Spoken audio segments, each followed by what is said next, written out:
Yes. Hello, everyone. This is the Janstory Book Tag, so called because it is derived, obviously, from the Roman god Janus, who looks both backwards and forwards.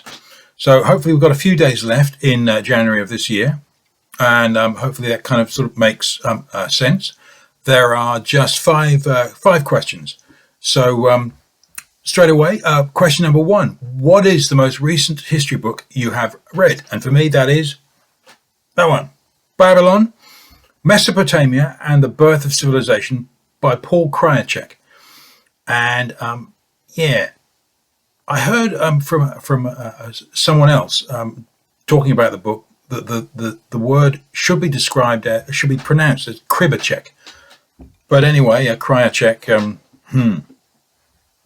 has something about it. And there's a secondary curious fact. I hired the hardback book from my local library, and just to see what it was like. And there are more illustrations in this paperback than in the hardback, if that's relevant. But anyway, yeah. Question number two: what did you make of it? And I think this is very good. I think it is a 4-star read, pretty much. And for why? Well, I think this is what they probably call popular history. Perhaps a better term for it is casual, holiday, general, or light history. History light, even. It is written by a guy who was a foreign correspondent for the BBC for about 30 years, mainly for the BBC World Service. That's the only part of the BBC that is apparently recognised and still well respected nowadays. Alas, but I digress. He enjoys his subject for sure. It is a region of the world where he was based for a lot of his career, and he patently wants to write something that is of merit, that is worthwhile. And it is a worthwhile read, in my opinion. If you've heard the name Babylon since the dawn of your time, like me, and know very little about it, then this is probably a perfectly decent start point. Probably a decent end point as well, depending on what you're after. What it is about is really the secondary element of the title, the Mesopotamia and the birth of civilization.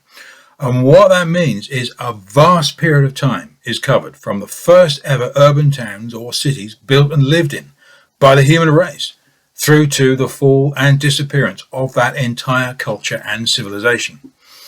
It is an easy read, or certainly reader-friendly, which is maybe why they are popular histories. It is also a man who is trying to make sense of the meaning of history to and for our own era and current period of time.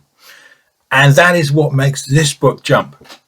This is the extra juice, so to speak. If he is a little biased, and he is a little biased, and chucks it down onto the page, it is not bitter or antagonistic or self-righteous. It just is.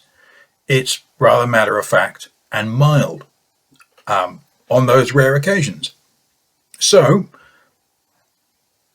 having said that, as usual, a published writer kind of sort of knows what he is writing in summation. And what he presents overall is the culmination of a lifetime of living and inquiry. That's how it comes across as. Now, this is sort of kind of, I want to write something, and instead of his autobiography or whatever it is, it's this. And you really get that sense of, yeah, what I just said. And it is relatively concise. I mean, it's only 282 pages, and the subsequent further reading section is amazing. It is conversational from one subtopic to the next, giving you lots of stuff about the how and why and wherefores of other reading. So overall, I think it's 4 stars and a thorough recommend for those who would like a good idea of this whole area of history as a start or end point. Question number 3, what's up next in your reading of history? And that is the rise and fall of ancient history, Ancient History, Ancient Egypt by Toby Wilkinson. This is a 500 pager and is a very good read. Definitely a very good read. Question number 4. Do you have a master plan for this year? And for me, yes, definitely. I'm following the Historathon 2025 sequence and order of play, as it were, and check out the host and whatnot for further details. And question number 5, do you have a vague plan for the next 5 years in your reading? And yeah, I do. I mean, I think the Historathon, the whole kind of like a whole paradigm, seemingly, that when I kind of started sort of halfway through the first year, and I'm pleased I found it. The whole thing has sort of worked out for me as some kind of ideal way to read better history, to read more history, and to read different things in history. It could help to prevent possible tunnel vision and may well broaden your scope into incredible areas that you may not have considered before. So that's the tag. Hope you like it, and have a whirl at it. And anyone who's watching this, please consider yourself tagged. So bye for now.